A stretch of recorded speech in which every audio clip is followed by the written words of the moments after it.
Inumpisa na nga ng pagiging parte ng Pop Gloss ito ngang si Jennie matapos nga siyang tulungan nito ni Vanna. Dahil buong akala nga ni Jennie na kapag umalis na nga siya sa Yumi ay katapusan na nga ng kanyang singing career. Kaya naman nga andyan nga itong si Vanna upang tulungan nga itong si Jennie. Kaya naman nga sinabak ni Vanna itong si Jennie sa iba't ibang mga concert ng Nixie.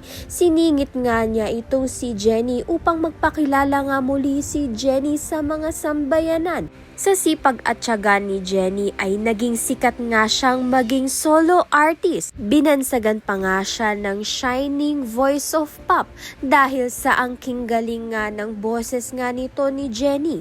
At syempre proud na proud nga ang ina nga niyang si Minchi dahil ito nga ang mga pinapangarap ni Minchi noong mga kabataan pa nga niya at isikin na katuparan nga ito ni Jennie.